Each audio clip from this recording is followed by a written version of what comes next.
Doctor Babasaheb Ambedkar यांच्या 135व्या जयंतीचं निमित्त साधून वसमत पंचायत समितीतर्फे या ठिकाणी रक्तदान आणि आरोग्य तपासणी शिबिर घेण्यात आले। त्याचबरोबर या शिबिरामध्ये माझं गाव आरोग्यसंपन्न गाव या अभियानाची सुद्धा सुरुवात वसमत तालुक्यात आज करण्यात आलेली आहे। या ठिकाणी सर्व अधिकारी कर्मचारी त्याचप्रमाणे सर्व ग्रामस्तरीय कर्मचारी यांची वेगवेगळ्या प्रकारची तपासणी आरोग्याची तपासणी या ठिकाणी करण्यात येणार आहे। या तपासणीसाठी बाहेर किंवा खाजगी ठिकाणी आपल्याला 5,000 ते 7,000 रुपये लागतात। या सर्व तपासणी या ठिकाणी मोफत करण्यात येणार आहे। त्यासाठी सर्व आरोग्य कर्मचाऱ्यांनी याचा लाभ घ्यावा आणि आपलं आरोग्य चांगलं ठेवावं, जेणेकरून माझं गाव आरोग्यसंपन्न गाव या अभियानाला सुद्धा त्यांचा हातभार लागेल। या ठिकाणी कोण कोण काय सांगा?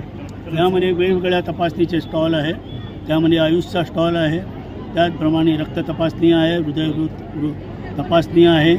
नंतर काही ठिकाणी स्त्रीरोगांच्या संदर्भामध्ये पण तपासणी आहे। ECG या ठिकाणी मोफत करून देण्यात येत आहे आणि अशा प्रकारचे विविध स्टॉल या ठिकाणी लावण्यात आलेले आहे। HPV लसीकरणासाठी आपल्या जिल्ह्यामध्ये 3 महिन्यापासून याची आपण 1 एप्रिलपासून याची सुरुवात केलेली होती आणि येत्या 3 महिन्यासाठी शाळेतील 14 वर्ष पूर्ण आणि 15 वर्षाच्या आतील सर्व मुलींनी ही HPV लसीकरण जे आहे त्याचा लाभ घ्यावा। कारण बाहेर मार्केटमध्ये ही लसीकरण जवळजवळ 5,000 रुपयाला मिळते आणि आपण ती जिल्हा परिषदेच्या माध्यमातून आरोग्य विभागाच्या माध्यमातून आपण ही लस मोफत देतो आहे। वेगवेगळ्या प्रकारे या लसीच्या विरोधात इंस्टाग्राम किंवा व्हॉट्सॲपवर जे काही मेसेज फिरत आहेत ते मेसेज चुकीचे आहेत। ज्या मुलींनी आतापर्यंत या लसीचा लाभ घेतलेला आहे त्या मुलींचे बाईट्स त्या मुलींचे ऑडिओ क्लिप आपण संपूर्ण हिंगोली तालुक्यामध्ये प्रसारित केलेले आहेत की ही लस घेतल्यानंतर त्या मुलींना कोणत्याही प्रकारचा त्रास झालेला नाही।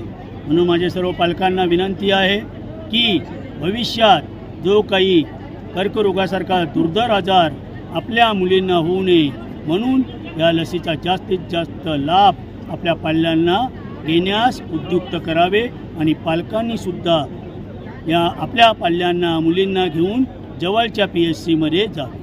थँक्यू।